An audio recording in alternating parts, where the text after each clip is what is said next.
El Nino, El Nino, El Nino, El Nino, El Nino, Super El Nino.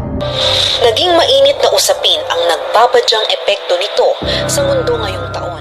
Noong nakaraang Desyembre ay naglabas ang Pag-asa ng advisory patungkol sa nararanasang El Nino.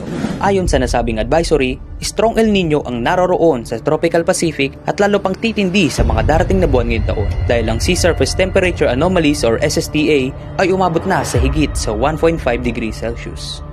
Ngunit ano nga ba ang El Nino? Ang El Nino ay hindi pangkaraniwang pagtaas ng temperatura ng tubig sa Pacific Ocean na maaaring makapagpabago ng temperatura at klima sa kalupaan. Upang mas maintindihan, isipin na lang natin na ang Pacific Ocean na may sukat na 165 million square kilometer ay nahati sa tatlong bahagi, ang Eastern, Western at Central Pacific regions. Sa normal na taon sa Pacific Ocean, ang trade winds o hangin dito ay humahampas westward na nagdadala sa mainit na tubig mula South America patungong Asia. Upang mapunan ang nawawalang tubig sa South America, tumataas ang tubig nito mula sa ilalim na karaniwan ay malamig. Kaya't normal na matatagpuan ng warm water sa western region ng dagat at malamig na tubig naman ang namamalagi sa eastern. Ngunit sa panahon ng El Nino, humihina o nagbabago ang hampas ng trade winds na nagre-resulta sa pagkalat ng mainit na tubig sa central at eastern region. Ang penomeno na ito ay nangyayari sa loob ng 2 hanggang 7 taon at maaaring magtagal ng 9 na buwan hanggang 2 taon. Noong nakaraang taon, muli itong nagbabalik at inaasahang magtatagal hanggang sa ikalawang bahagi ng taong kasalukuyan. Ano ba ang epekto nito? Malaki ang epekto ng El Nino sa pagbabago ng klima. Isa sa epekto ng El Nino na kasalukuyang nararanasan ay ang kakulangan ng buhos ng ulan na nagsimula noong Nobyembre ng nagdaang taon. Kapansin-pansin ang kakulangan ng buhos ng ulan sa kabila ng ito ay panahon ng hangin na habagat.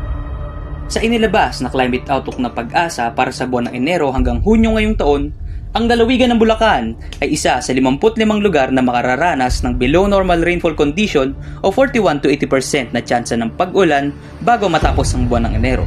Mas lalala pa ang kondisyon na ito pagsapit ng Pebrero na magtatagal hanggang Abril na kung saan hindi hihigit sa 40% ang tsansa ng pag-ulan.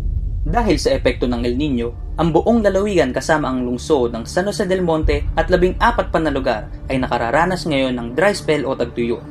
Mapapansin ito sa mga pangunahing ilog ng Kaykitinga sa Barangay Paradise 3 ay halos matuyo na.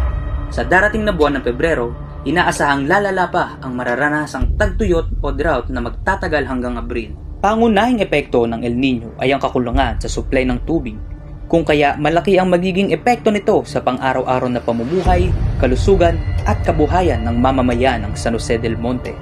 Dahil sa El Nino, inaasahan na unti-unting hihina ang produksyon ng tubig sa mga darating na araw at hindi naalis ang posibilidad na mauwi ito sa pagrarasyon sa mga kabahayan sa buong lungsod ng San Jose del Monte. Maaari din lumaganap ang mga sakit gaya ng cholera, typhoid fever, diarrhea na may kaugnayan sa malinis na tubig. Mga acute at chronic diseases tulad ng stroke, heart attack, asthma at iba pang kondisyon dahil naman sa init ng panahon. Isa rin banta ang El Nino sa produksyon ng kuryente dahil sa inaasahang pagbababa ng level ng tubig sa mga dam na siyang pangunahing ginagamit ng mga planta ng kuryente. Sasabayan naman ito ng mga tao sa lakas ng paggamit ng kuryente upang maibsan ang nararanasan nilang init ng panahon. Bagamat maliit na porsyento ang agrikulturang pangkabuhayan sa lungsod ng San Jose del Monte, isa pa rin ito sa lubhang maapektuhan lalo na ang mga magsasaka na umaasa lamang sa buhos ng ulan. Apektado rin ang mga negosyo sa lungsod ng San Jose del Monte na ang puhunan ay tubig gaya ng mga resort, ice plant, water refilling station at iba pa. Inaasahan din na tataas ang insidente ng sunog sa lungsod ng San Jose del Monte ngayong panahon ng El Nino dahil sa matinding init na dulot nito. Ilan lamang ito sa mga epektong dulot ng El Nino na dapat paghandaan at tugunan ng pamahalang lungsod ng San Jose del Monte. Samantala, sa pinakabagong taya ng Pag-asa para sa El Nino phenomenon, maaaring tumagal hanggang Hunyo ang epekto ng El Nino sa bansa. Kung kaya, ang proaktibong pakikiisa ng bawat stakeholders ay kinakailangan upang masolusyonan ang malalang epekto ng nagbabagong panahon. Sa banta ng El Nino, handa ang San Jose.